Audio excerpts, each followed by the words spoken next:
Stéphane Ravier est notre invité ce matin dans Bonjour le Sud. Bienvenue sur le plateau de BFM Marseille et BFM Toulon-Var, parce que c'est grille commune cet été.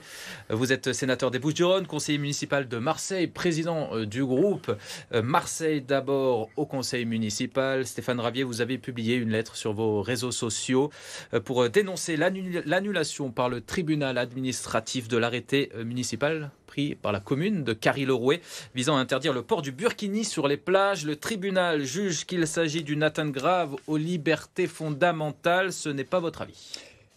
Permettez-moi d'abord de saluer la détermination et le courage du maire de cette ville qui est la perle de la Côte Bleue, Carry-le-Rouet, monsieur le maire René-Francis Carpentier, et qui est bien seul face à cette nouvelle offensive des militants de l'islam radical.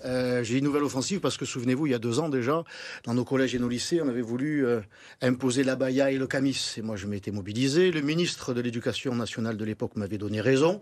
Il avait fallu simplement un rappel à l'ordre et tout était justement rentré dans l'ordre. Comme quoi, quand on fait preuve de détermination, eh bien là, c'est une nouvelle offensive, une offensive estivale. Et personne ne vient soutenir ce maire, sauf votre serviteur.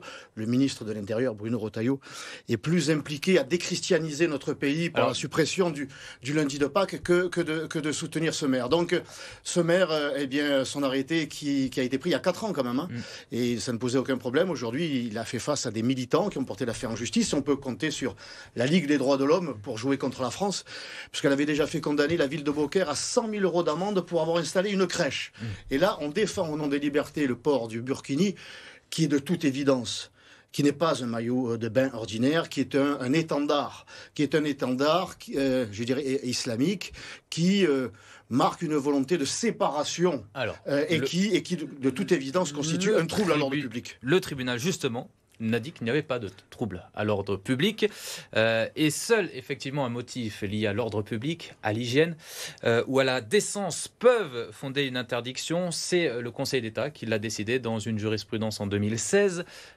Pour vous, il y a un ordre public et un trouble à l'ordre public? Écoutez, encore une fois, le burkini, de toute évidence, est un vêtement, un étendard religieux. Il marque une volonté de séparation. Mais il ne trouble pas l'ordre public. Chacun a le droit de se vêtir comme il le souhaite à la plage. Il est un moyen pour les militants de l'islam radical de marquer leur appartenance religieuse d'abord et à partir de là, de marquer une certaine conquête du territoire. Je crois qu'il faut en être conscient. Manifestement, le tribunal administratif de Marseille ne l'a pas été. Le Conseil d'État ne l'a pas été non plus.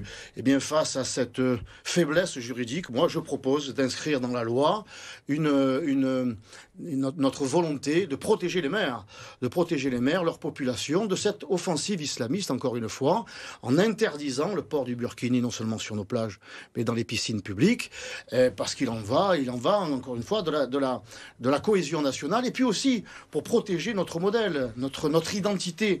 Nous sommes ici en Provence, nous sommes ici en France, et les femmes, sur les plages, doivent pouvoir se vêtir, j'allais dire, normalement. Moi, je n'interdis pas tout à fait aux musulmanes de porter le burkini sur les plages.